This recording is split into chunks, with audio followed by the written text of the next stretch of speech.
मेरे जो वालिद थे, मैंने जैसे बताया बहुत पढ़े लिखे थे, तो उन्होंने बहुत गरीब भी थे, उनको कभी कोई नौकरी नहीं मिली, हार्डली उनके पास पैसे होते थे। जो भी बिजनेस उन्होंने शुरू किया, इतनी तालीम हासिल करने के बाद भी वो फेलियर ही रहा।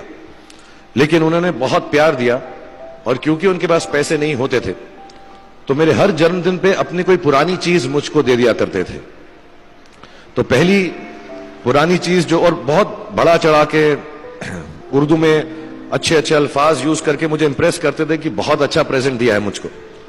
तो वो मुझे पहली चीज उन्होंने मुझे, ये मैं हर जगह पर बोलता हूं, स्कूल के बच्चों के फंक्शन पे, येल यूनिवर्सिटी में, एडिनबरा में, क्योंकि आप लोग सब अपनी लाइफ के उस थ्रेशोल्ड पे हैं जहां से आपको कामयाबी हासिल करनी है इंशाल्लाह। सो पहली चीज जो उन्होंने मुझे दी थी, उन्होंने मुझे अपना शतरंज का सेट दिया था, टूटा फूटा सा। वो शतरंज हर रोज खेलते थे। हनुमान मंदिर के जो हेड प्रीस्ट थे, पंडित थे, उनके साथ रात को जाके मेरे वालिद जो हैं शतरंज खेलते थे। और उन्होंने मुझे कहा कि शतरंज से आप जिंदगी के बारे में बहुत कुछ चीजें सीख सकते हैं।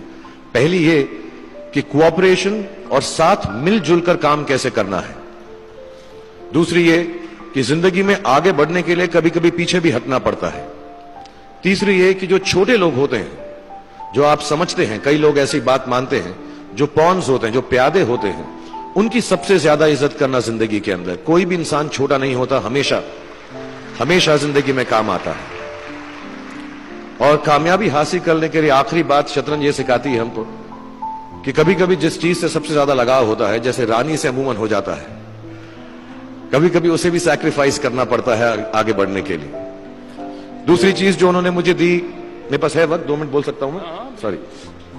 दूसरी चीज जो उन्होंने मुझे दी थी, वो एक टाइपराइटर दिया था। आज के जमाने में आई डोंट थिंक किसी को, बहुत सारे बच्चे होंगे यहाँ पे जिनको मालूम भी नहीं होगा टाइपराइटर कैसा लगता है।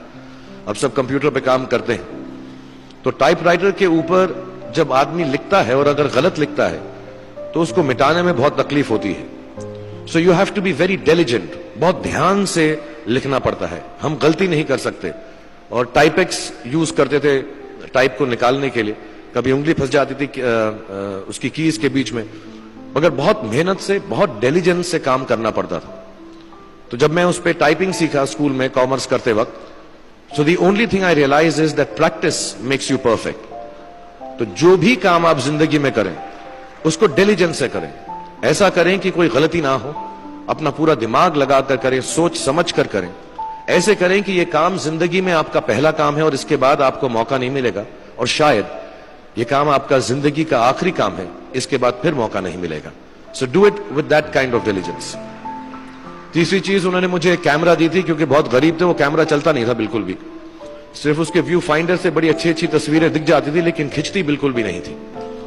और इससे मुझे उन्होंने सीख दी कि जो हमारी क्रिएटिविटी होती है, हम जो भी, कभी कभी हमारी हॉबी होती है, कभी कभी हमारा उससे प्यार होता है, लेकिन हम उसको अपनी नौकरी नहीं बना सकते, अपना काम नहीं बना सकते। बहुत कम लोग ऐसे फॉर्चुनेट होते हैं जैसे मैं हूं कि जो मेरी हॉबी थी, जिस चीज से मुझे प्यार था, कलाकारी से, एक्टिंग से, वो मेरा पेशा भी बन गया।